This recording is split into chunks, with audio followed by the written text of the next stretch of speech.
એક દિવસ ઊંટ અને શિયાળુ મિત્રો બન્યા. તેઓ એકસાથે ફરવા નીકળ્યા. માર્ગમાં એક નદી આવી.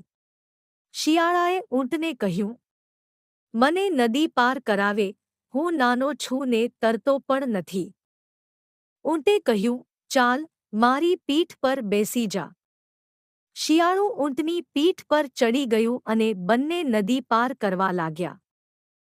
નદીના મધ્યમાં પહોંચ્યા પછી શિયાળુ મજા માટે ગાવા લાગ્યું.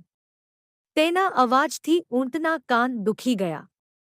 ઊંટે કહ્યું, શાંતિ રાખ, નદી ઊંડી છે. હું ડૂબી જઈશ. પણ શિયાળુ નહીં અટક્યું. આખરે ઊંટે ગુસ્સે થઈને નદી પાર કર્યા પછી શિયાળાને નીચે ઉતાર્યું અને તેને મજબૂતપણે ઝાડકે દીધો. શિયાળુ ભીના થઈ ગયું અને ધીમે ધીમે શાંત થયું. તેને સમજાયું કે મિત્રતામાં મજા કરવાની પણ મર્યાદા હોવી જોઈએ.